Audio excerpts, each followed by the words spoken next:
Ovakvu aluminijsku foliju bi svako kućanstvo trebalo imati i staviti ispred vrata, prozora ili kuteve prostorije.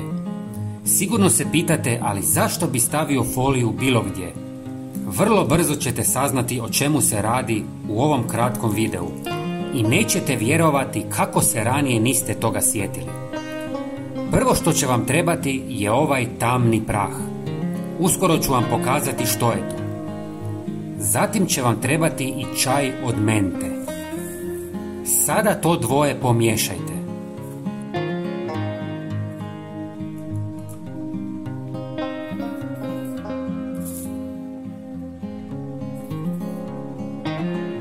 Također su nam potrebna još dva sastojka, a prvi je cimet.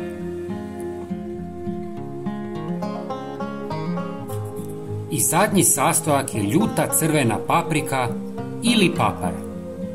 Sada sve dobro promiješajte. Pokazati ću vam dva načina kako da to koristite.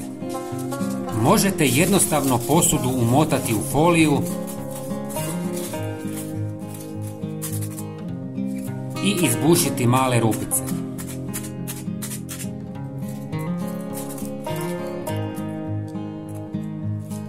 Stavite posudu u bilo koji dio kuće, na prozore, kut sobe ili iza vrata. Objasniti ću vam zašto, ali prije toga želim vam pokazati i drugu varijantu.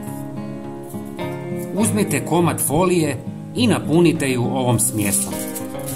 Presavinite da dobijete ovakav mali paketić.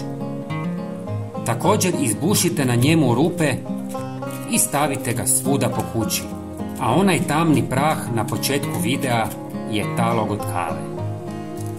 Sada ste napravili vrhunski repelent protiv insekata poput mrava, komaraca, pauka, moljaca, buha, grinja, lisnih ušiju i još mnogo njih. Ovaj mali paketić možete staviti i ispod jastuka, pored smeća, na prozore, vrata. Možete ga i objesiti u ormare. Miris koji izlazi iz njega će odbiti sve insekte u vašem domu. Možete ih napraviti 10 komada vrlo brzo.